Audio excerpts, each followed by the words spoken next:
Countdown for a blast-off. X minus 5, minus 4, minus 3, minus 2, X minus 1. Fire.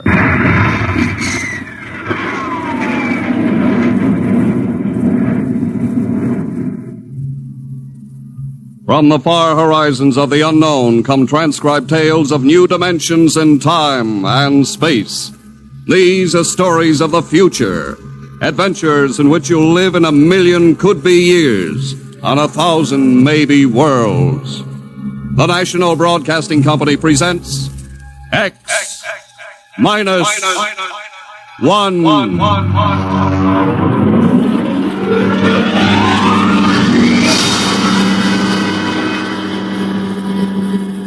If you wanted to take over our world with a minimum amount of resistance and trouble, how would you go about it? Tonight we'll tell you how, with a strange and chilling story by George Lefferts. The Parade.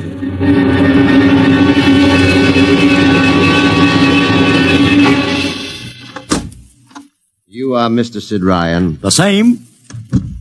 My name is Luchar. I am a Martian. Pleased to meet you, Mr. What was that again? A Martian? As in Orson Welles? Precisely. I'm a Rotarian myself. Sit down. Thank you. Now that we've had our little joke, Mr. Luchar, what can Publicity Associates do for you? I am interested in obtaining publicity. It has been my observation that advertising and publicity are the very backbone of earthly civilization. Spoken like a true Martian, Mr. Luchar. Now, if you'll tell me the name of the client. The client, of course, will be the Martians. You don't give up, do you? Give up? The gag, I mean. Oliver! Yes, Mr. Ryan? This is Mr. Luchar. Oh, how do you Mr. Luchar claims to be a Martian. Take him outside, will you, Oliver? I am happy to see, Mr. Ryan, that my telling you I am a Martian has approximately the effect I guessed it would. I believe we can do business. I have here cash retainer of $5,000. Oliver, take a look at that wad of lettuce. It's the real stuff, Mr. Ryan. And my client is prepared to spend many times that amount. Sit down, Mr. Luchar. Oliver, get the client a cigar, the 50-cent box. Yes, sir. Thank you. Well, now, what can I do for you, sir? I wish you to manage a publicity campaign. A very large and important campaign. Is the product established, or is it something brand new? Something quite new. Now, what would you judge the most effective type of campaign? Well, if the client has a lot of dough to throw around, a suspense campaign is best.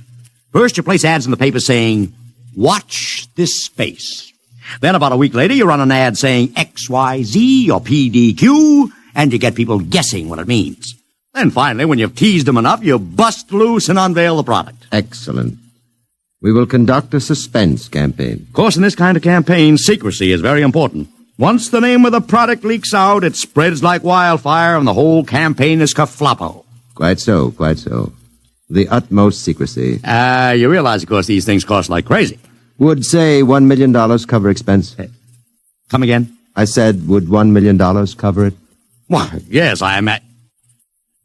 You did say $1 million.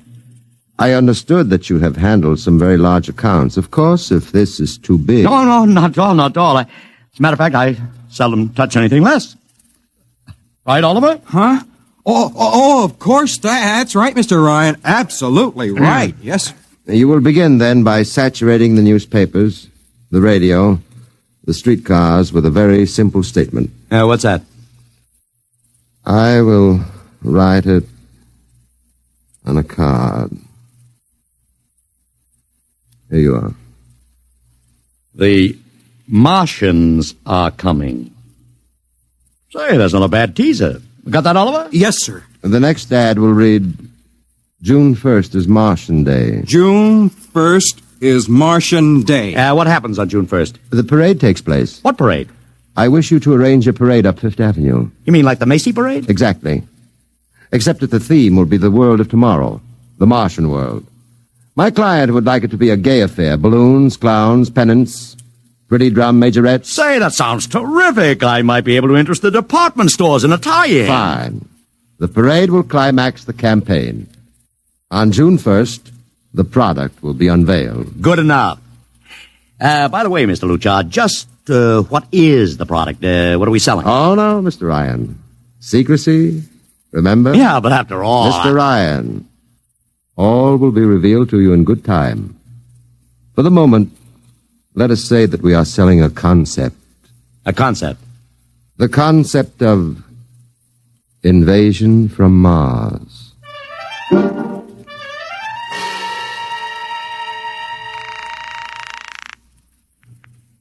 Sorrel Talent Agency. Sammy Sorrell, please. This is Sammy. This is Sid Ryan over at Publicity Associates. Listen, Sammy, how you fixed for midgets? I got midgets. Fine, I need 40 midgets for a parade. 40. June 1st. And listen, Sammy, I want them dressed in little spacesuits. In little...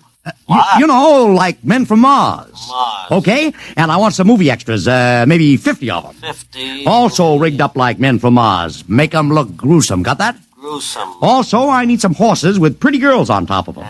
Maybe you can get that bunch from Maroney's Traveling Circus, the one we booked for the Fireman's Parade in Albany last year. Yeah, I'll try, Sid. Never mind the expense. Just get me the talent. It sounds like you landed a big client there. Who is it? It's a secret. I gotta hang now. Call me back, Sammy. Right. How you doing, Oliver? Oh, fine, Mr. Ryan, just fine. I got 100 small boys pasting little stickers. The Martians are coming on the subway platforms. Good. We got full-page ads in all the dailies. Good. And 10-second spot announcements on every local station. Good. It's costing a fortune. Good. The more it costs, the bigger our percentage. Spend like you were going to the electric chair, Oliver. Yes, sir. How are you making out in the parade? If it comes off, it'll be the biggest thing since Bonham invented the midget. I've got Macy's, gimbals, and sacks to contribute floats. Everything is built around the Martian theme, see? Even the horses will have long feelers attached to them and funny-looking extra legs. It'll be sensational. That sounds fine, only what? Mr. Ryan, we don't even know what we're selling. Oliver, my boy, do you think old Sid Ryan has been sitting here spending all this moolah and not putting two and two together? You mean you know who Luchar represents? Just by accident, understand? I have learned that Century Pictures is making a big new epic. One of those expensive pictures they make in secret and then spring on the public because they don't want the other studios to get the jump on them. What's the picture? A space opera titled Invasion from Mars, get it?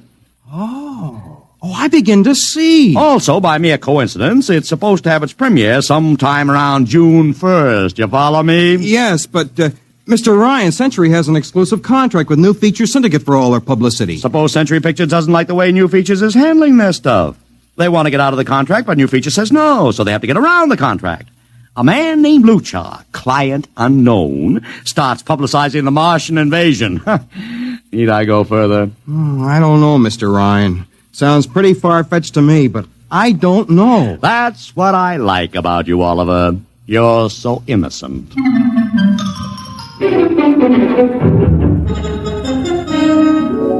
Now, let me talk to Commissioner Patrick, please. Sid Ryan. Hello. Commish, Sid Ryan. Oh. How are you, Ryan? Fine. What is it this time? You want to drop a man off the Empire State Building into a teacup full of water? The answer is no.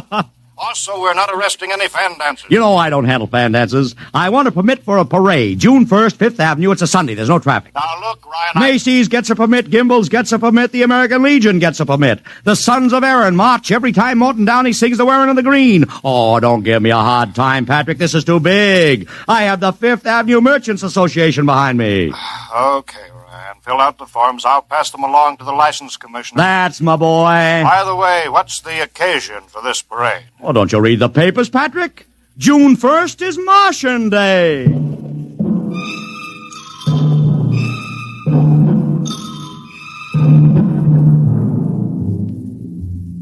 How is the campaign going, Mr. Ryan? Like wildfire, Mr. Luchar, like wildfire. Everybody and his brother is going along with the gag. Yesterday, we distributed 50,000 Martian hats to school kids. I got some of the merchants doing World of Tomorrow displays in their windows. Every big novelty manufacturer in town is climbing on the bandwagon. They want to get into the parade with floats, giveaways, anything. Everybody smells a buck to be made.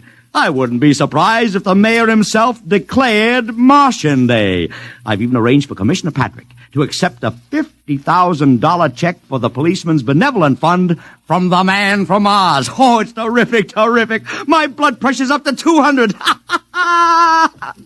Excellent.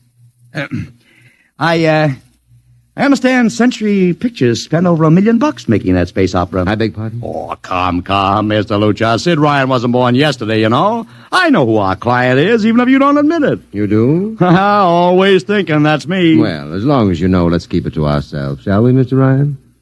As you once remarked, when these things leak out, it destroys the surprise and ruins the effectiveness of the campaign.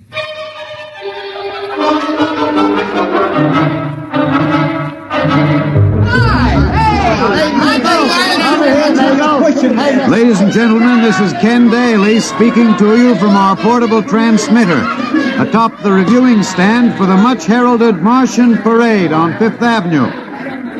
It's a beautiful sunlit day here in New York, a perfect day for a parade, and the streets are packed with thousands of spectators all eager to find out what this is all about.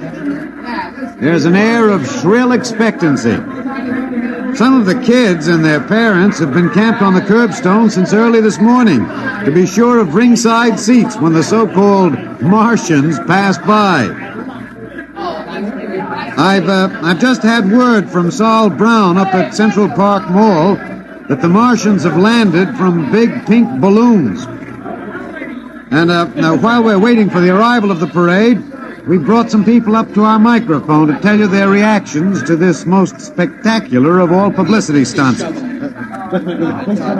right, come on. What's your name, madam? Miss Ada Shackley. A little louder, please. Miss Ada Shackley. And where are you from, Mrs. Shackley? Columbus, Ohio. I see. And I see you have your family with you, too. Two little curly-headed blonde boys. Are you in New York on vacation? We came for the Shriners Convention with their daddy. What do you think of Martian Day, Mrs. Shackley? Well, it all seems very strange to me, but the boys have been pestering me to watch it, so we've been standing here 2 hours. I can't make head or tail of it. Well, neither can a lot of other people, Mrs. Shackley. But judging by the thousands here today, there's a lot of curiosity. Curiosity killed the cat, folks say. Well, let's hope not. Thank you, Mrs. Shackley. Mr. Ryan's here. Ryan, right. And this is Mr. Sid Ryan, ladies and gentlemen, the publicity man who's the brains behind the Martian Day stunt. Hello, Sid. Good morning, Kenneth. Easy, not so close to the mic. Oh, sorry. Hey, Sid, you've certainly lifted the lid this time. Looks like it, doesn't it? Sid, there's been a great deal of speculation as to exactly what all this is leading up to. I've heard some folks say it's a big war bond drive. Others think it's just to stimulate local business. And, look, I understand in the trade itself, the smart money says you're building for the premiere of Century's forthcoming extravaganza, Invasion from Mars. Now, come clean. Can you tell us what the real story is? Ken, I'd like to, but honestly, I can't. Oh, man of mystery, eh? Are you going to watch the parade from the stand here? No, Ken, I can't stand noise. I'm going up to my office and watching Gumpin. Well, thank you, Sid Ryan, and good luck. And here they come, ladies and gentlemen. The first units of the big Martian parade, swinging down Fifth Avenue with fanfare, colored streamers, music, confetti, floats, all the trappings of a Mardi Gras. And here in the vanguard is a whole troop of little midgets in weird-looking pink and blue spacesuits, carrying Rube Goldberg weapons with signs painted on them. Let's see, I can read one which says, Atomic Blaster. Another one has a placard reading, We're Martian through Georgia. And here come the clowns, laughing and falling all over each other. They're giving free sugar candy to the kids along the way. Yes, ladies and gentlemen, this is a happy, laughing crowd along Fifth Avenue today. A true reflection of the great sense of humor and good nature that makes America the place it is.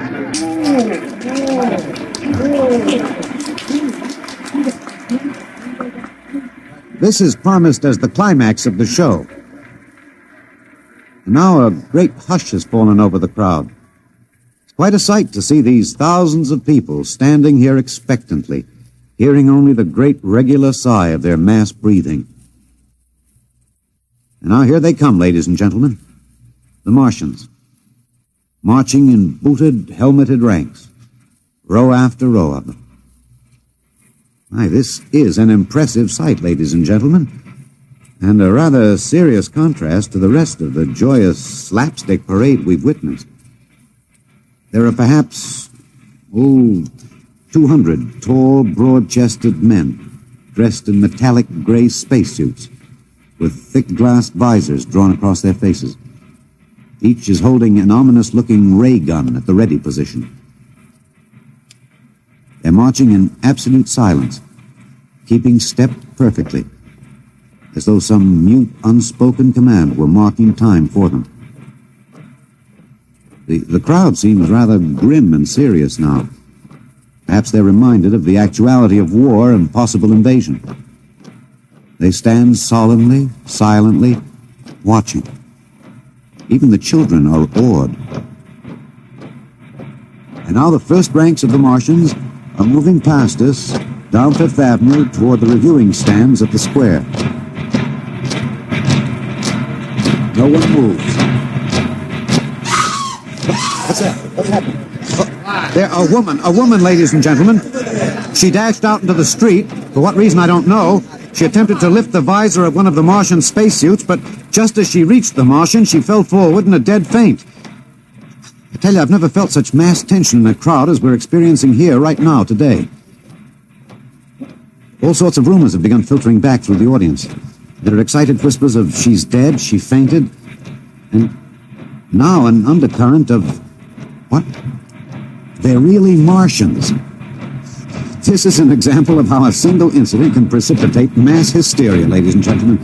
I tell you, it's a mighty reassuring sight to see the blue uniforms of New York's finest spaced every 10 feet or so along the avenue. Somehow, I can't explain it, this incident has begun to work on what was a moment ago a happy, carefree crowd, and the complexion is changing.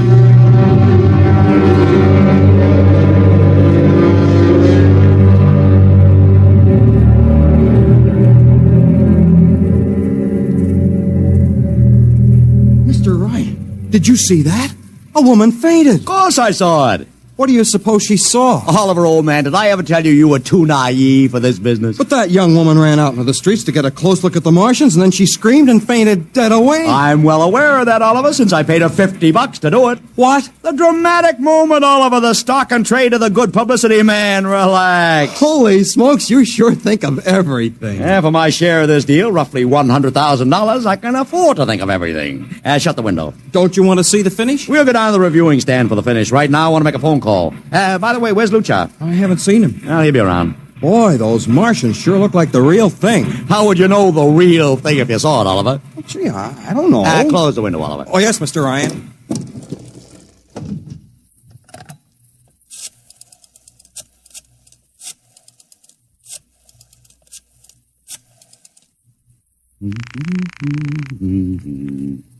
Sorrel's Talent Agency. Sammy, this is Sid Ryan. Say, listen, Sid, I was going to call you. I'm awful sorry about those Martians. What do you mean, sorry? They're terrific. No, don't joke, Sid. I mean it. Well, I mean it too. They're great, great. Are you in the bag? Never felt better.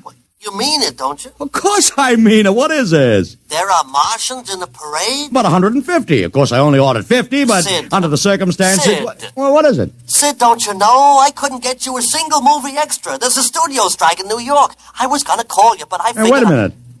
Where'd these guys come from if you didn't hire them? I don't know. Maybe Oliver... Oh, hold on. Oliver, Yes, Mr. Ryan? did you hire those Martians? No, sir, Sammy, this is on the level, isn't it? Honest, Sid, Okay, Sammy, I'll call you back. What's the matter, Mr. Ryan? I don't know. I just don't know. I've got to locate Lucha. What's Century Pictures number? Mr. Ryan, this is Sunday. Oh, yeah. Well, get me their publicity director, Marty Sanford, at home. Oh, yes, sir.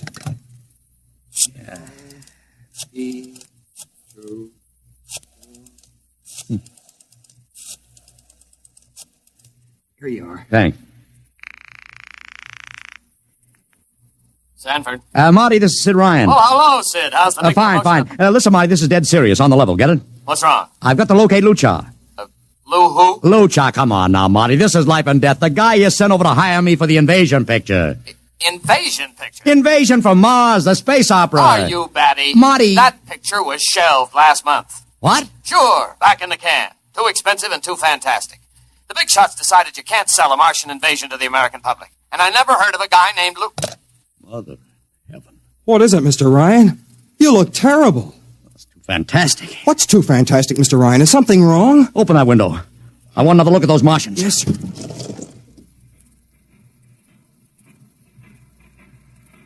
Look at it.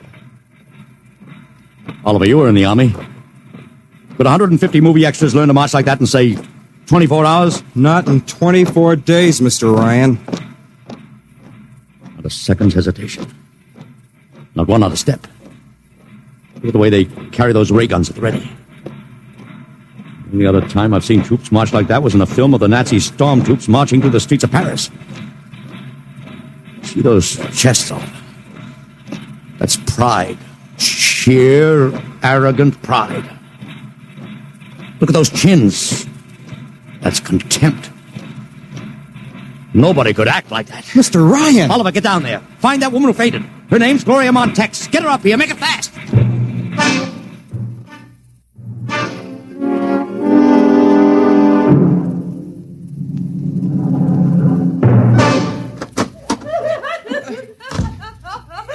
Here she is, Mr. Ryan. I can't get much sense out of her. Stay away from me. Gloria, it's me, Sid Ryan. Oh, don't kid me. You're a Martian. Gloria, settle down. No, you're wearing a mask. Baby, it's me, Sid. And underneath, it's awful. It's all big green eyes and those feelers like a catfish. Baby, snap out of it. Listen, what happened down there? You ran out and screamed like I told you, but the fainting, that wasn't in the act. Oh, go away, please. Go away. What'd you see? Oh, no, please. It's too awful. Please, please. Just one question, baby. Inside that helmet, what'd you see? You won't get anything out of her, Mr. Ryan. She needs a doctor. Okay, Oliver, I've heard enough anyway. You take care of Gloria here. Get her a drink. Where are you going? To see the commissioner. We gotta stop this parade before things begin to happen.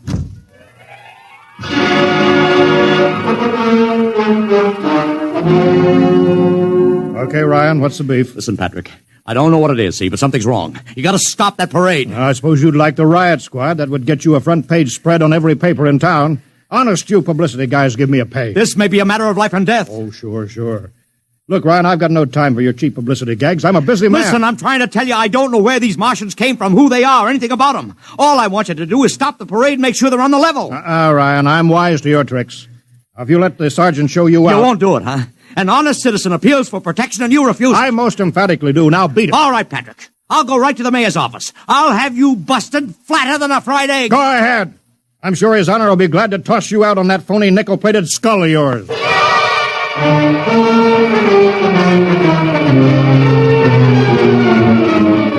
You heard me, Ryan. You cannot see the mayor. Adolf, please. This isn't a gag. I don't want publicity. All I want to do is maybe prevent something horrible from happening. In case you don't know it, wise guy, something horrible is already happening. A couple hundred little kids are in the hospital with ptomaine poisoning from that phony Martian candy you passed out.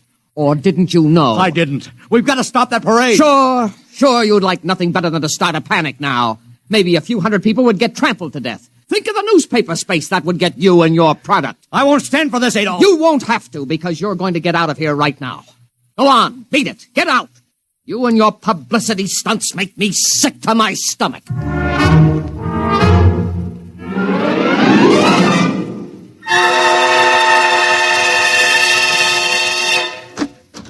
Oliver!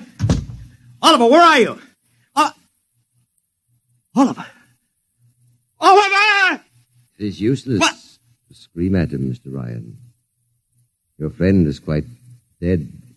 Lucha. He wanted to run to the police with some story about a Martian invasion. I found it necessary to restrain him. Restrain him, you stinking murderer. Now, Mr. Ryan, collect yourself. After all our planning, it wouldn't do to have everything spoiled, now would it? Lucha, start talking and talk fast, because when you get through, I'm going to take you apart piece by piece. What's this all about? But surely you know, Mr. Ryan, after all, you've been publicizing it for months. Listen, you... Please, do not interrupt. You see, before colonizing your planet, we Martians sent advanced scouts to study your habits, your weaknesses. We found that the people on Earth are predominantly conditioned by advertising and publicity, and so we conceived the idea of treating our entire invasion as a vast publicity stunt. Clever, huh? After all, Mr. Ryan, who would suspect an invader who advertised his invasion in the newspaper, invited the public to his surprise attack, and spent millions publicizing his plans? Holy jumping catfish. You've done very well. Then there was no product. Ah, but there is a product. The product is death. What are you trying to do, Lucha? We Martians are a humane people, Mr. Ryan. We do not like to destroy thousands where a few hundreds would suffice. In exactly 2 minutes, our troops will treat the world to a spectacle of death, which will bring the rest of your planet to its knees in horror. Nations will clamor to surrender. Perhaps, Mr. Lucha, but not if I can help it. You...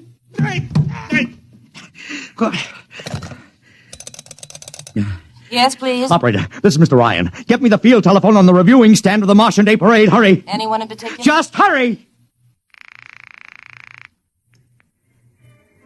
Reviewing stand, Sergeant Cassidy. Get me Commissioner Patrick. Hello. Hello. You'll have to talk louder. I want Commissioner Patrick. Oh. Patrick! Wait a minute. Things are quieting down.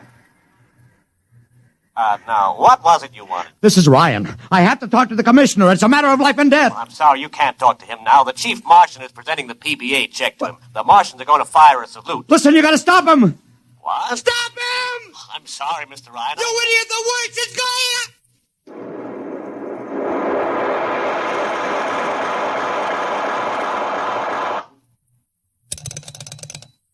This is the operator.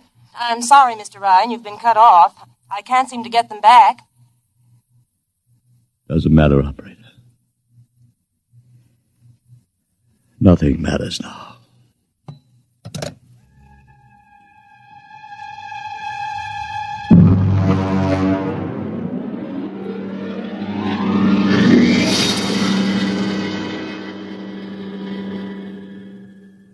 Tonight, X-1 has brought you The Parade, an original story written by George Lefferts.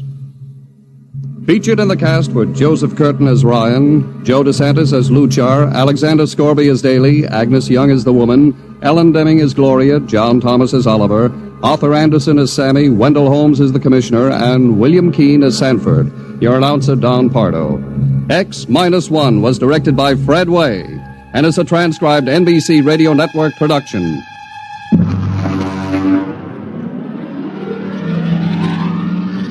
Next week, the tables turn. Instead of Martians invading Earth, we bring you a tale of men invading Mars.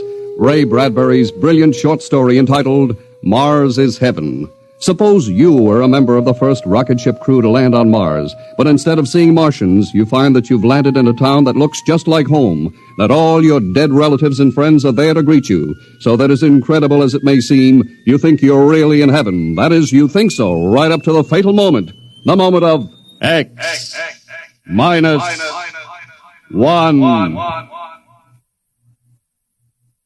Join the Abbotts on another baffling mystery tonight over most NBC radio stations.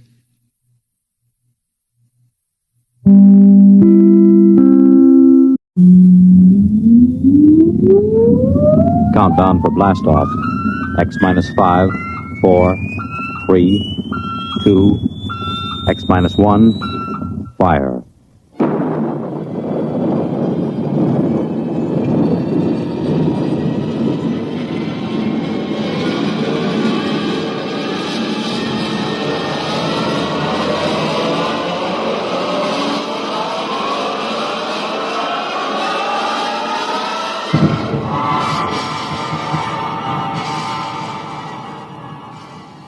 From the far horizons of the unknown come tales of new dimensions in time and space. These are stories of the future, adventures in which you'll live in a million, could be years, on 1,000 maybe worlds.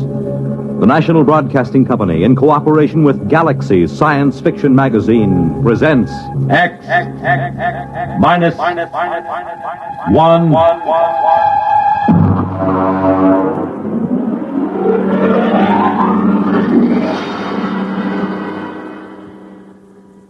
Tonight, an original story by Ernest Kenoy. The time, early in the 21st century. The story, Martian Sam. The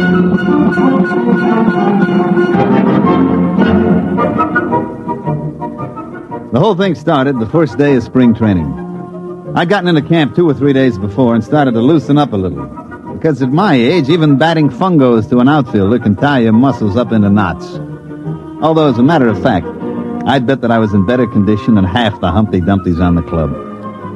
We hadn't won a pennant since, 1997 or was it 98? And it looked like we had a permanent lease on 12th place. The Los Angeles Dodgers were in pretty sad shape, and that's the honest truth. I was standing behind the batting cage watching a couple of kids from our Tokyo farm team when Tommy Watson from the New York Times Tribune News caught me by the elbow. Hi, Joe. Well, how does it look this spring? Well, Tommy, the club has been considerably improved. Mm-hmm. Several of the youngsters are ready to deliver this year, and, of course, we expect sterling performances from our veterans. Is that what you want? Oh, come on now, Joe, come off it. Has old man Castle loosened up enough to buy a catcher? Not that I know of. Well, how about a left-handed pitcher? Well, they're those 2 boys from Tokyo. Oh, come on, they couldn't throw a cream puff across the dining room table. Well, how does it feel to be first base coach for a team that'll clinch last place by July 4th? You're very kind, Tommy. Very kind. I just hate to see that old tightwad Castle run this club into the ground. I remember my father used to tell me about the times way back, when they were still in Brooklyn. And I can remember going down to Robinson Stadium when I was a kid to watch doubleheaders with the Denver Giants. Now look at them. A bunch of overage bums and a few kids who could hardly make the high school team.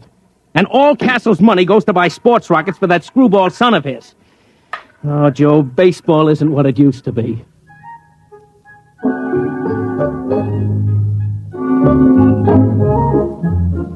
The sad truth of the matter was that Tommy was putting it mild. Old man Castle, the owner, begrudged every nickel that was spent on the ball club. I don't think anybody had gotten a raise in the last 5 years. The manager was old Rabbit Cinderella, and Castle used to issue statements every year about how he had great faith in him. Truth of the matter was that Rabbit would work for less than any other manager this side of the Sally League. You'll see what I mean when I tell you that the club traveled in an old 4-jet Strato rocket like some barnstorming semi-pro team. I was in the locker room looking down at my feet to avoid looking around at what passed for ball players on this Los Angeles Dodgers when Rabbit come up to me. Joe. Yeah? Get your pants on and come into the office. Oh, what's the matter? Never mind. Come on. Okay. Listen, Rabbit. What are we going to do about a left-handed pitcher? Later. Joe, I had an idea. I thought we could take one of the right-handers and sew the letter backwards across his shirt, and maybe that'd fool the other club. Yeah. Come on inside. Or maybe we ought to disguise Iron Mike, the batting practice robot. All right, that's enough. Joe, the old man's dead. What? I said he's dead, old man Castle. Heart attack. I figured we had him scared so he'd loosen up a little dough for players, and then he goes and does this to us. Can't trust nobody. Well, who gets the club? His son. What, you mean Whistling Willie Castle, the Jetstream playboy? That's who. But he doesn't know anything about a ball club. He doesn't have to. Old man Castle owns 72% of the stock.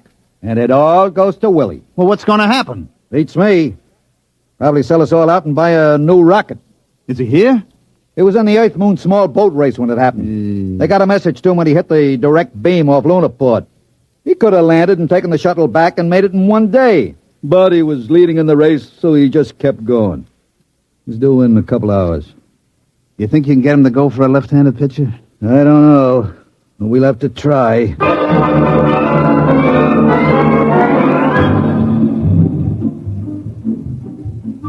Of course, you've heard of Willie Castle. About once a year, he cracks up some expensive sports rocket or gets himself picked up in a survival suit by the IP, floating somewhere in an orbit around the moon. He almost got put away a couple of years ago when he took a debutante up in a Harrison Kilgore cruiser and kept her in orbit for 2 months. The old man was able to kill the abduction charges by claiming that they'd been married at the time. And one time when the old man had a couple of us up at the lodge he lives in during spring training, I saw the kid's room. It was filled with marak heads that he'd shot on safaris on Mars. He came down to the training camp a week later. He buzzed over in a Harley Donaldson atmospheric and set the ship down in the hole between second and third, burning out half the infield. I saw Rabbit get him to one side and start talking fast, so I sneaked over and listened. Well, Mr. Castle, of course, you know we're all very sorry about your father's death. And He had it coming, the old tightwad. Oh, well, I see. I couldn't convince him that a credit isn't any good to you, stuffed in a mattress. You gotta spend, isn't that right? Yeah, it is. As a matter of fact, that's what I wanted to see you about. Now, there's a boy in one of the Milwaukee farm clubs, a left-handed pitcher. I can get him for about $30,000 and a couple of players. And What do you mean? Well, I mean, you're absolutely right, Mr. Castle. You got to spend money. And if we could get a little help in pitching and maybe an outfielder or two... You mean spend money for baseball players? Well, yeah. That was what I had in mind. Now, wait a minute. This baseball team was my father's hobby, like some old men collect stamps or play checkers. Now, in the terms of the will, I can't sell it. But I'm sure not going to throw any good money away on something foolish like baseball players. Oh, I see. As a matter of fact, I'm going to need all the cash I can lay my hands on. Yeah? Yeah.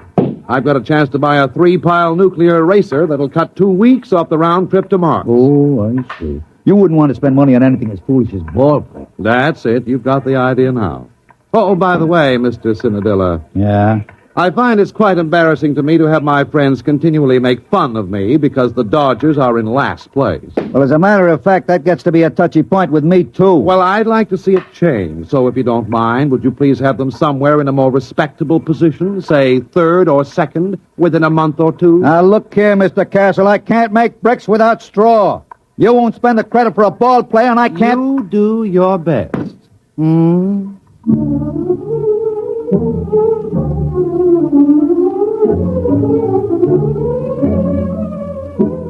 Well, after that interview with the new owner, Rabbit went out and tied one on, and I had to run the ball club for 2 days till we got him straightened out. But I can't say as I blamed him. We won one game in the Grapefruit League. We played the Jacksonville High School team and squeaked out a 13-12 victory.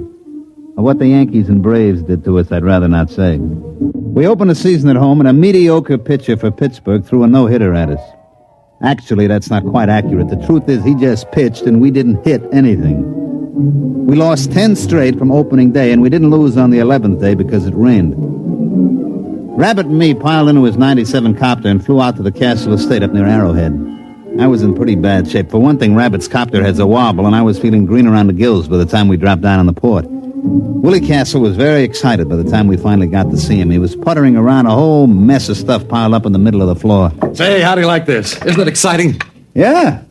What is it? It's a Durgo steak. Oh, yeah, sure. And they use it in Mars in a game played between two villages. You see all the men on one side line up, and then all the men on the other side try to knock them over with these sticks. Isn't it a beauty? Yeah. Look, Mr. Castle, I got to speak to you.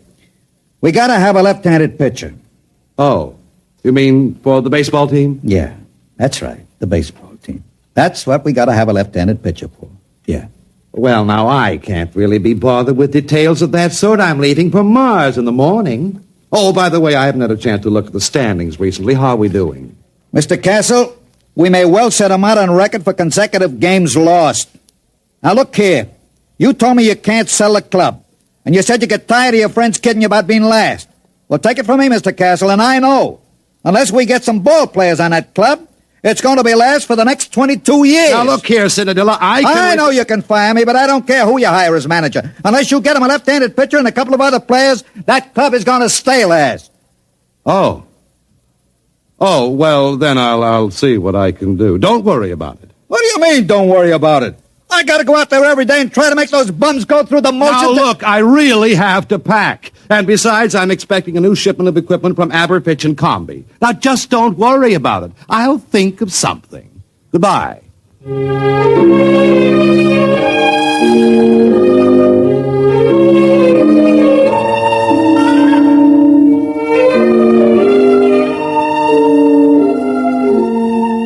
Next day, we lost a doubleheader to Cincinnati by a score faintly reminiscent of basketball. And that's the way it went. Oh, we won a couple here and there. Like they say, you can't lose them all. About the middle of the season, we were so far behind that the local papers just dropped us off the standings, didn't even bother to report it. It was about this time that Willie Castle returned from Mars. He came out to see us at the ballpark just before the massacre. Well, I notice, Mr. Cinadilla, that we're still in last place. Yeah, Mr. Castle, we are. We are lucky we are still in the league. The ball players that you've given me. Well, I just wanted to tell you that I made a small bet with one of the boys at the country club. Yeah? Yes. I bet $1 million credits that we'd win the pennant this year. That's nice. You don't seem to understand. I expect to win that bet. Yeah, sure. And I expect to put on a Monroe suit and win the Miss Universe title. I told you to leave everything to me. Now, I'd like you to come into my office, if you please. I have a few things I'd like to talk over with you. For one thing, I've signed a ball player. You what? Oh, look here, Mr. Castle. This I got to complain about. My contract is clear. No ball player gets signed without my okay. Just come into my office, please. I'll explain everything.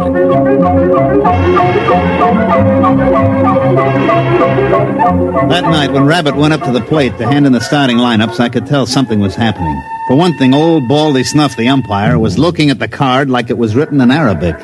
All right, who's the pitcher? It's written right there in the card. Saramo Castro Perbaco. What's the matter? Can't you read? Oh, come on now. You kidding? Is he Armenian? Nope. Martian. Martian? That's right. Martian.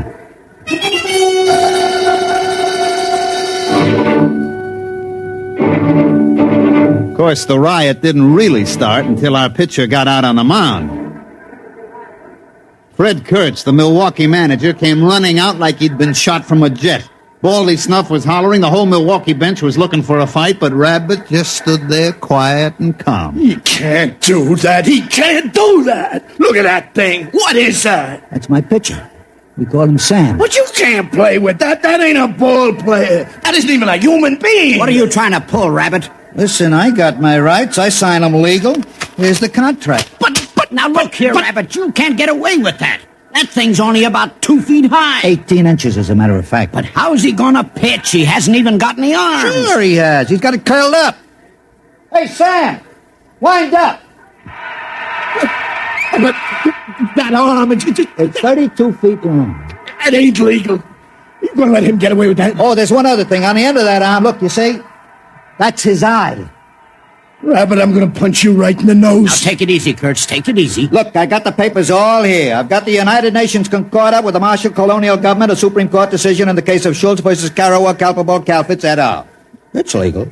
Any Martian citizen is entitled to the same legal rights and privileges as a citizen of Earth. And among those is the right to play ball in a national league. I protest again. I forfeit the game. Rabbit, I'm gonna punch you right in the nose.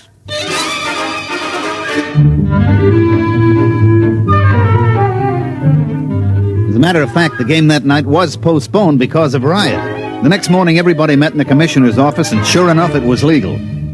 Martian Sam, we come to call him, was a legally signed player for the Los Angeles Dodgers. I told you not to worry. I found Sam in a village just north of Marsport. He's a klugel hunter. A what? A klugel hunter. Klugels are fast little animals that run about 80 miles an hour, and the hunters go out and throw rocks at them and kill them. Sam's a klugel hunter. He ought to be a pretty good pitcher. How about the other clubs? What happens if they get klugel hunters? Oh, they won't. You see, it's basically contrary to Martian psychology. They won't ever leave their own villages. Then how come Sam left? Well, it was an unfortunate accident, really. You see, when I first met him, I gave him a stick of chewing gum. Yeah? Well, he got hooked. What do you mean, hooked? Well, for Martians, the chicle seems to be habit-forming. Sam is a gum addict. Well, naturally, as soon as this was discovered, the traffic was prohibited. There's a death penalty for importing of chewing gum to Mars. But it was too late for Sam, so he came out with me. You mean all we gotta do is keep him supplied with chewing gum? That's right. I told you I'd take care of it, didn't I? Now you've got your left-handed pitcher.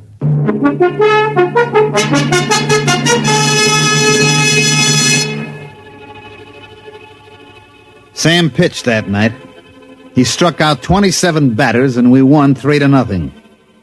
Horace Kelly, the catcher, had a little trouble at first, but he soon figured out how to get around it. He'd just hold his mitt up and close his eyes, and when he heard a thunk, he'd reach in and pull the ball out and throw it back to Sam. You can imagine what it was like being a batter up there against Sam. Pitcher's mound is only 60 feet away from the plate as it is, and with Sam's 32-foot arm, well, we didn't lose the game the rest of the season.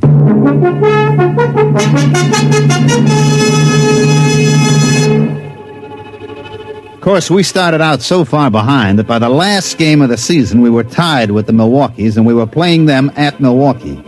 The winner of this game won the pennant. Of course, it was a lead pipe cinch for us. Martian Sam had pitched every day since he joined the club. He looked real cute out on the mound, standing 18 inches high in his little Dodgers uniform and in that long 32-foot arm. We had taken a finished batting practice at Milwaukee County Stadium, and I was standing next to Willie Castle's box talking to him. Well, it looks like I won't have to be embarrassed about owning the Los Angeles Dodgers anymore, eh? That's right. With Sam pitching, that means we win the pennant and the series. Well, I think that's very nice. As a matter of fact, I'm thinking of taking the whole team on a barnstorming tour through Mars after the series is over. Hey, Joe! Joe! Oh, Mr. Castle. But what's the matter? It's Sam. Sam! But what's the matter? Is anything wrong with him? Did he get his chewing gum? Yeah, he got his chewing gum, but he's just lying on the floor in the locker room moaning. He is? We better get a doctor. Yeah, and all those scales keep falling off him. Oh, no. What's the matter? I know what it is. What? It's the molting season. All the scales will fall off. It'll take him a week to grow new scales. But he can pitch, can't he? No, he can't. Any violent movement would bring on great pain. Well, there goes the ball game. Martian Sam can't pitch. We're dead.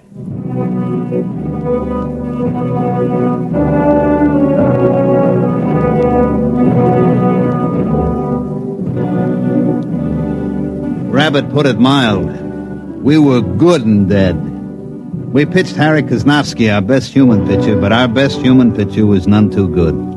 He rose to the occasion, however, and the score was tied going into the last half of the ninth.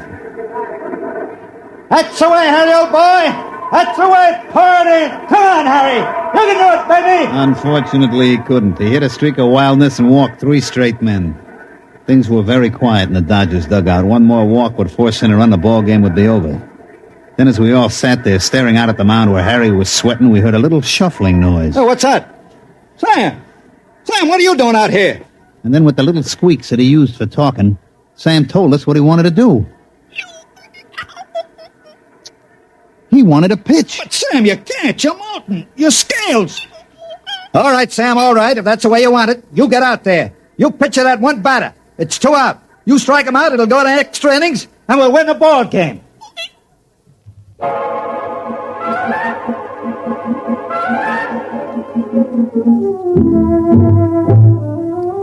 And so Martian Sam trudged out to the pitcher's mound, his tiny legs lagging with great pain. You could just tell the little guy was hurting bad. Now pitching for Los Angeles, Martian Sam.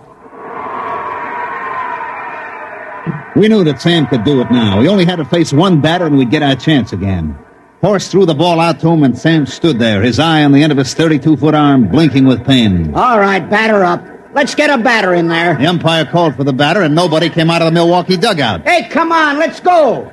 Hey, Kurtz, get a man up in there. What's the matter, Baldy? Let's get a batter in there. You're delaying the game. What do you mean I'm delaying the game? You get a batter up there. But I got a batter up there. What do you mean? There's nobody in the batter's box. Baldy, I got a contract here for you to read. What are you talking about? Here. Read it.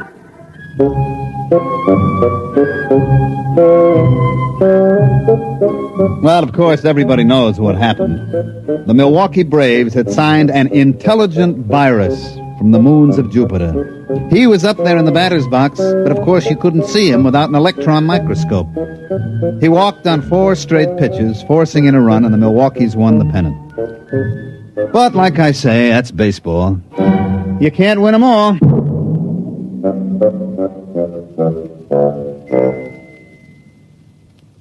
You have just heard X-1, presented by the National Broadcasting Company in cooperation with Galaxy Science Fiction Magazine, which this month features Time in the Round by Fritz Leiber, the story of a dictator who suffered more than any dictator in history. He was so puny, and his victims were so impregnable. Galaxy Magazine on your newsstand today. Tonight, X-1 has brought you Martian Sam, an original story written for radio by Ernest Kenoy. Featured in the cast were Mandel Kramer as Joe, Santos Ortega as Rabbit, Ivor Francis as Willie, Jack Orrison as Baldy, Bob Hastings as Tommy, and Bill Zuckert as Kurtz. Your announcer, Fred Collins. X-1 was directed by Daniel Sutter and is an NBC Radio Network production.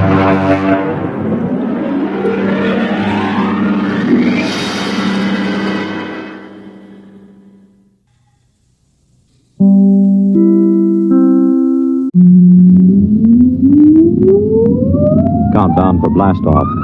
X minus 5, 4, 3, 2, X minus 1, fire.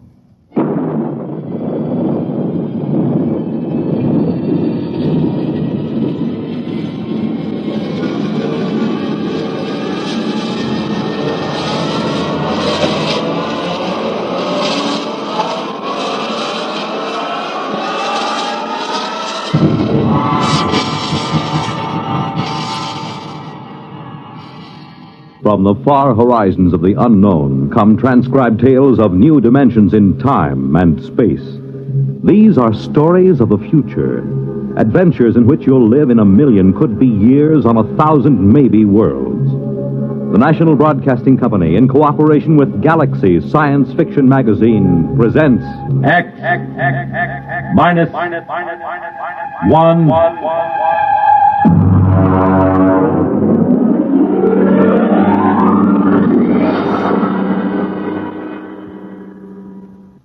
Tonight, the time is 1965. The place, a golf course. The story, open warfare. You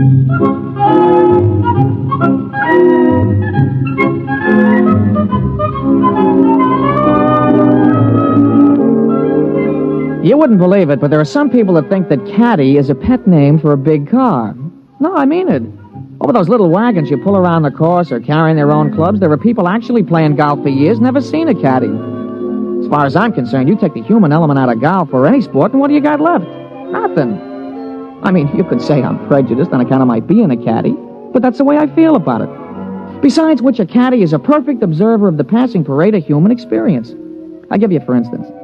Now, you take Jim Pearson. He won the U.S. Open in 1960, 61, and 64. Well, let me tell you about Jim Pearson. He was the pro at the club here, and I remember when it all started. He was out playing with Mr. Hatcher. That Sam Hatcher. He couldn't break 90 if the ball had wings. And in the locker room, he looked like a sack of flour that had been set down hard. But he was loaded with money. Anyway, they were waiting for a foursome of dames who shouldn't have been wearing slacks. When Hatcher turned to Jim, and with a real sweet smile, he lowered the boom.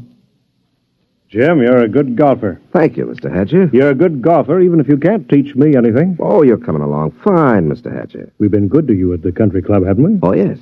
I want you to do something for me. Yes, sir? Stay away from my daughter. Oh, well, Mr. Hatcher. I won't have Alice marrying a man who has nothing but coordination and muscles. What? When I was only your age, I was making $50,000 a year. It takes brains to do that. Brains get more valuable. Muscles deteriorate. There's nothing muscles can do that a machine can't do better. You don't think I could make $50,000? I know you can't. You haven't got the guts. Now, listen, Mr. Hatcher. I'm just quoting history, Jim. Take the tournament in St. Louis. You blew up. And the Goodall in the Palm Beach. You could have won all those. But you blew. You chickened out. That's not exactly fair, Mr. Hatcher. But it's true. I can make $50,000. Yes, in your whole life.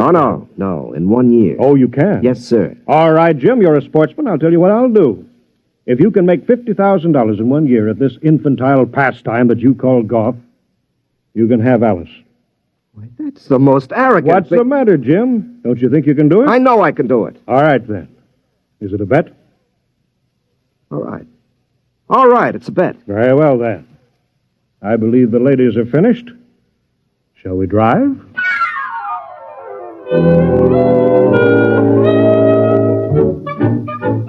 Naturally, old man Hatcher set a trap for him. And I guess it worked pretty good, too.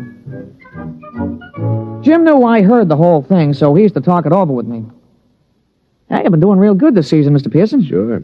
Been away on the whole circuit. I haven't seen Alice more than 1 day at a time in the last 6 months. You, hear from Miss Hatcher? Oh, yes. Yes, I got a telegram right after I won the first tournament. It said, and I quote, "I won't be bought and sold. Signed, Alice." She found out about that bet, huh? Yeah, I'm sure her father made sure she did. Wouldn't it frost you? It did. It cost me $5,000 in tournament money, and then I just got mad. You know, the cold mad, the kind of mad that puts 20 yards on your drive? Yeah, I know what you mean. Sometimes when I get sore at the caddy master, I go out to the driving range. Bango! Every time you hit it, you got it right between his eyes. Yeah, that's the idea. Every time I slam a ball down the fairway, I feel as if I've just belted Hatcher right behind the ear. You, still figure you got a chance? Oh, I'm going to get that $50,000 this year, all right. I'm going to win the U.S. Open, and that's worth $25,000 in cash plus vaudeville appearances or Ed Sullivan's television show or something. And I'm going to take the money and I'm going to lay it in front of Alice and I'm going to say, I wasn't buying you. I was buying the right to tell you I love you. Oh, gee, that's pretty. All right, never mind. Give me a number 7 iron.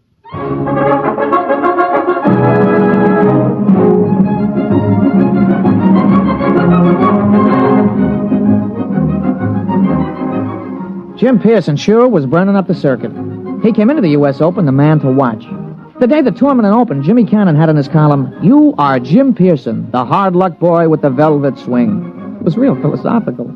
All the sports writers picked him to win. And then Saul showed up. We was on a practice tee. Jim had been sharpening up his #1 wood when all of a sudden the gallery took off like a batch of big birds.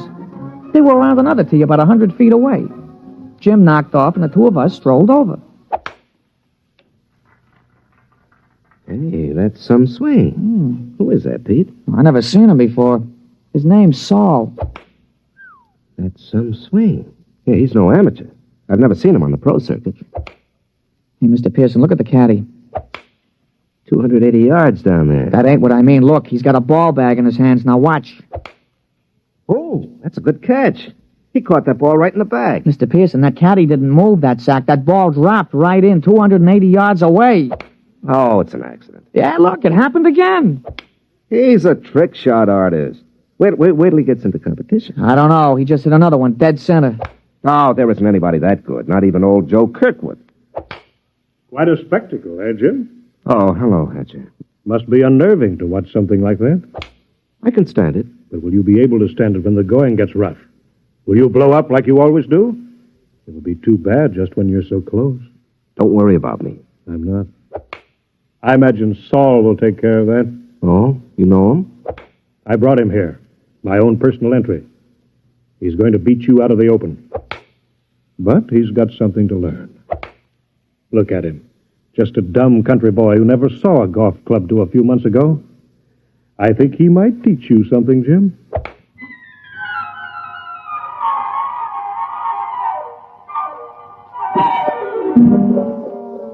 I could tell Jim was going to have a good day the minute he took his driver out of the bag.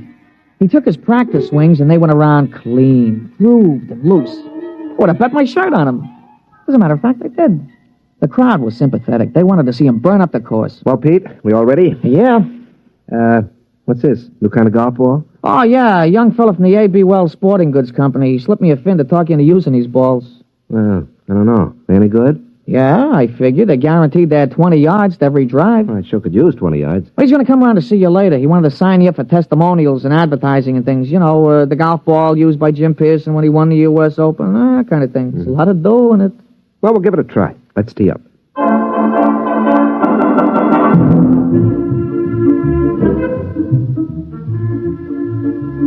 Oh, he started off real good. A long, straight drive right down the fairway. It was a birdie 4. Jim was clicking him off that day. There you are, Pete. 34 and a 32 for 66 on the 18. 6 birdies, 12 pars. Yeah, 3 more rounds like that should win easy. Hey, how are the new golf balls? Huh? Oh, fine. You know, they aren't kidding. It does average out about 20 yards longer on the drive. I'll have to get a couple more dozen.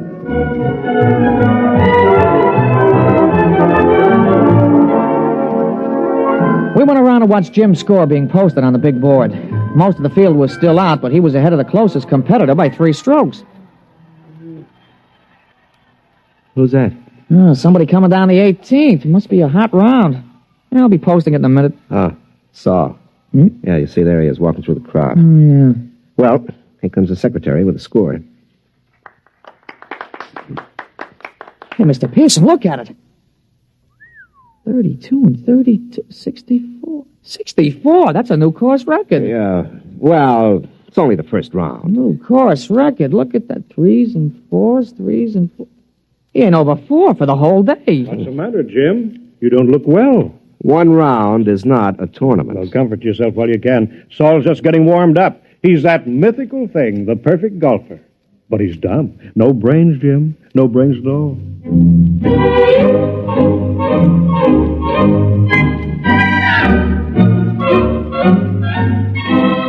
Naturally, in the sports broadcasts and the newspapers, Jim could have been playing on a miniature golf course at Asbury Park, New Jersey. The big news was Saul. They all called him Silent Saul. The odds the boys in the shower room played around with on Pearson took a dive, and you couldn't get even money for Saul. The next morning, Jim's gallery was pretty small. When he stepped up to the ball, there was a smattering of applause like a matinee just before they closed the show. But his drive was as straight as the day before and longer by about 20 yards on the average.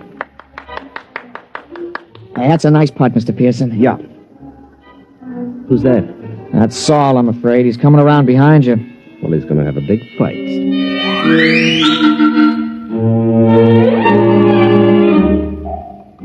Jim's second nine was a duplicate of the day before. Another 32. He equaled Saul's record-tying score of yesterday. Then when we came in to read it on the big board, he looked like somebody hit him on the head with a driver. Look at that, Pete. 31 out, 31 back for a 62. He's got me by 2 strokes today. And 4 strokes in all. What do you got to say, Jim? Oh, nothing, Mr. Hatcher.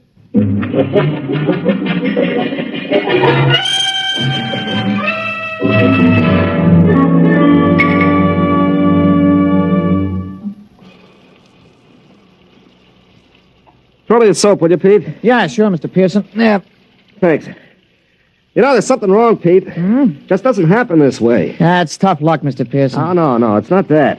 People don't just pop out of nowhere and break all records at the Open. Men don't take up golf and become perfect golfers in a month. He's got to have some weakness. Well, if he has, he ain't shown it yet. Well, I've got to find it.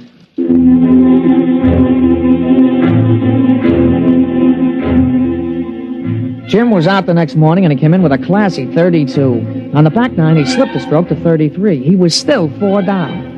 He shook off a couple of reporters who were trying to egg him into a feud with this Saul, and the two of us just hung around in the crowd watching Silent Saul.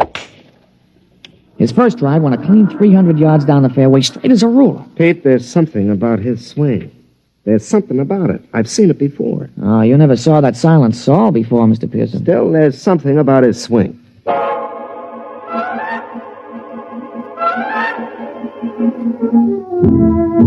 On a follow-up shot, Saul had about 240 to go. He took a club from his bag and took a few wiggling gestures, set his driver behind the ball, and swung. Pete? Did you see that swing? Those wiggles? Yeah, well, a lot of guys do that. Yeah, but it's unnecessary. I mean, you don't have to make those wiggles before you address the ball. Yeah, sure, and you don't have to spit 3 times every time you got a tough putt, but you do. But there's still something strange about him. Everything about him is perfection, except those wiggles. And he doesn't talk. Look at him putting. Just look at him. Mm-hmm. That could be Todd Winters, couldn't it? Yeah, he does look something like Winters. Yeah, when he putts. But that iron shot, who wiggles like that? Who does those wiggles? George Potter. Yeah, I guess he does. Yeah, and the approach shot, Pete. That's Gordon Brown. Nobody else bends the knee that way. He really gave it a lot of study, huh? And the drive. That grooved swing on the drive. Pete, come on. I've watched enough.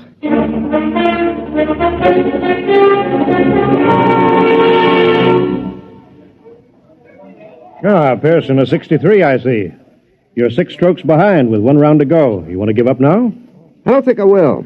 I think we'd better talk about it privately. Well, that won't be necessary. Well, it doesn't matter to me, but I know that Saul is a robot. So you think he's a robot? Isn't he? Of course he is. How does it feel to be beaten at your own game by a mindless machine? Oh, you haven't won yet. The golf ball takes some funny bounces. How did you find out about Saul? Oh, Saul is a lot of things, but none of them is Saul. He's Todd Winters, George Potter, Gordon Brown, and his drive, that's me. You copied it after me. Take us away and there's nothing left. Tell me, how'd you do it? Money can do anything. All it needs is a purpose. We've been working on colloidal brains up at our place. Our new miniature atomic power plant is ideal. You throw in some sensory mechanisms, some relays, feed in analysis of a slow-motion pictorial study. And you have a golf machine. Must have cost hundreds of thousands of dollars. Closer to $1 million. $1 million? $1 million to keep me from winning $25,000? Don't you think that's unfair? Unfair? You listen to me. Nothing is unfair that doesn't break the rules. And the only rule worth remembering is this, that the best man always wins. You mean the best machine? A machine is only an extension of a man, like your golf club. I don't happen to be endowed with golfing muscles and responses. You do. Those in your golf clubs let you hit a ball farther and straighter than anybody else. Saul lets me hit a ball farther and straighter than you do. It's as simple as that. No, wait a minute. That wasn't the bet. The bet was that I couldn't make $50,000 in a year. Maybe it was your bet. It wasn't mine. I bet that I could beat you at your own game.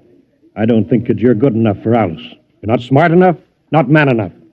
Should I let a few well-distributed, well-trained muscles blind her to what you really are? And what's that? You're a quitter. You can't stand pressure. You're no competitor. If you can't win at your own game, you can't win at anything else. Suppose I win tomorrow. 6 strokes back? Playing against the perfect golfer? Suppose. Then I'd have to admit I was wrong. You have my word on that. And you could also have Alice, if she wants you.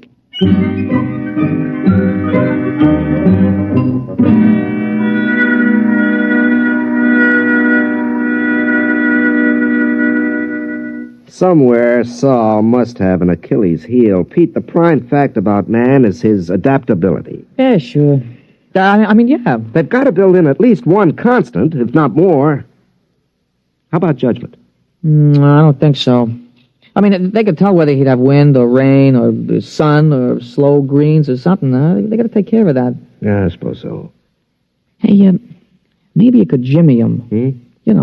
Drop sugar in his gas tank or something, smash him up. Oh, no. That isn't fair. Saul is fair. Well, Mr. Hatcher, he's playing fair according to his lights. He could have had me crippled or poisoned or something, but he didn't. Well, I'll just have to beat him on our own ground on the golf course. Oh, I don't know, Mr. Pearson. You'll have to shoot in the 50s. Well, the golf ball takes some funny bounces. Yeah, it sure does. Wait a minute, there is a constant.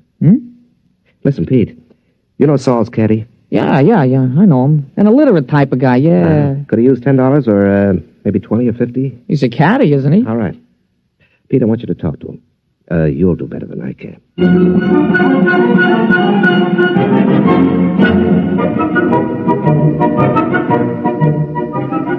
The management of the tournament is no fool. They know which side their television rights are butted on, and they had Saul and Jim paired for the final round.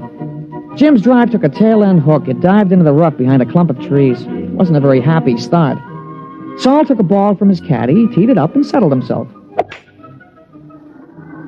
Hey, that's some drive, Mr. Pearson. Yeah, that was some drive. It's about 340 yards, isn't it? Some drive. You got a tough lie there on your ball, Mr. Pearson. You going to play it safe out on the fairway? No.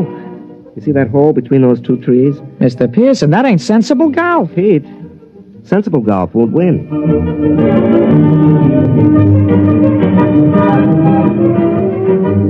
Well, he made it. The ball went through the opening and rolled to a stop just in front of the green. Saul's easy 4-iron shot was dead on the pin all the way. But it hit the back edge of the green and hopped into the rough.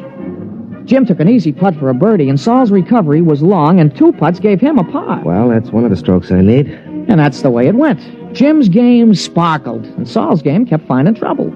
For the first 9, Jim came in with a scorching 30, while Saul came in with a 33. Kept on like that. Saul kept overshooting the green.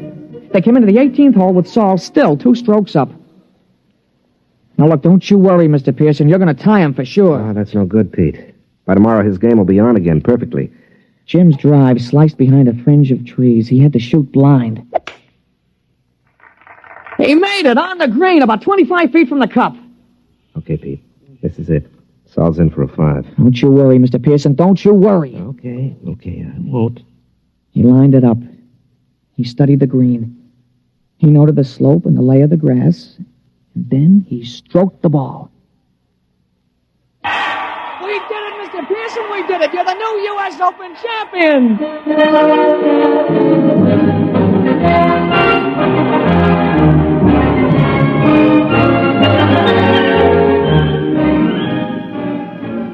Well, we finally busted loose from the television and the movies and all those hangers-on, and we ducked around the back to the pro shop, where we run into Mr. Hatcher. How did you do it?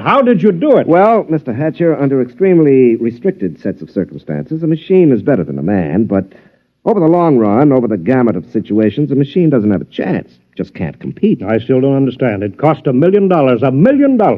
Here, have a souvenir. You can take this golf ball. No. Look at it. That's the ball Saul was using. What? Mm-hmm. Well, that's another brand. That isn't Saul's regular ball. That's right. It's a new one. Guaranteed to add 20 yards to the average drive. But that's unfair. Well, your robot was built in with one constant. It had to be a golf ball. Well, it just couldn't adapt to a better ball. But that's not fair. Why, that's... Well. Uh-huh. How about... There are no perfect golfers, Mr. Hatcher. There are only good ones and better ones.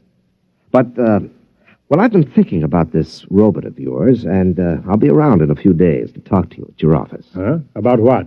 Well, I'm sure you don't want to support your son-in-law for the rest of his life. And I have $50,000 to invest in business making robots. Useful robots. And leave golf to the men. They're better competitors.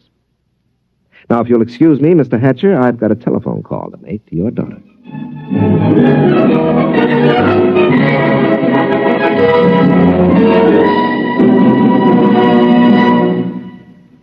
You have just heard X-1, presented by the National Broadcasting Company in cooperation with Galaxy Science Fiction Magazine, which this month features The Other Celia, a story which proves that something drastic should happen to all snoopers, but nothing as shocking and frightful as this. Galaxy Magazine on your newsstand today. Tonight, by transcription, X-1 has brought you Open Warfare, a story from the pages of Galaxy written by James E. Gunn and adapted for radio by Ernest Kenoy. Featured in our cast were Jack Grimes as Pete, Larry Haynes as Jim, and Wendell Holmes as Mr. Hatcher. This is Fred Collins. X-1 was directed by Daniel Sutter and is an NBC Radio Network production.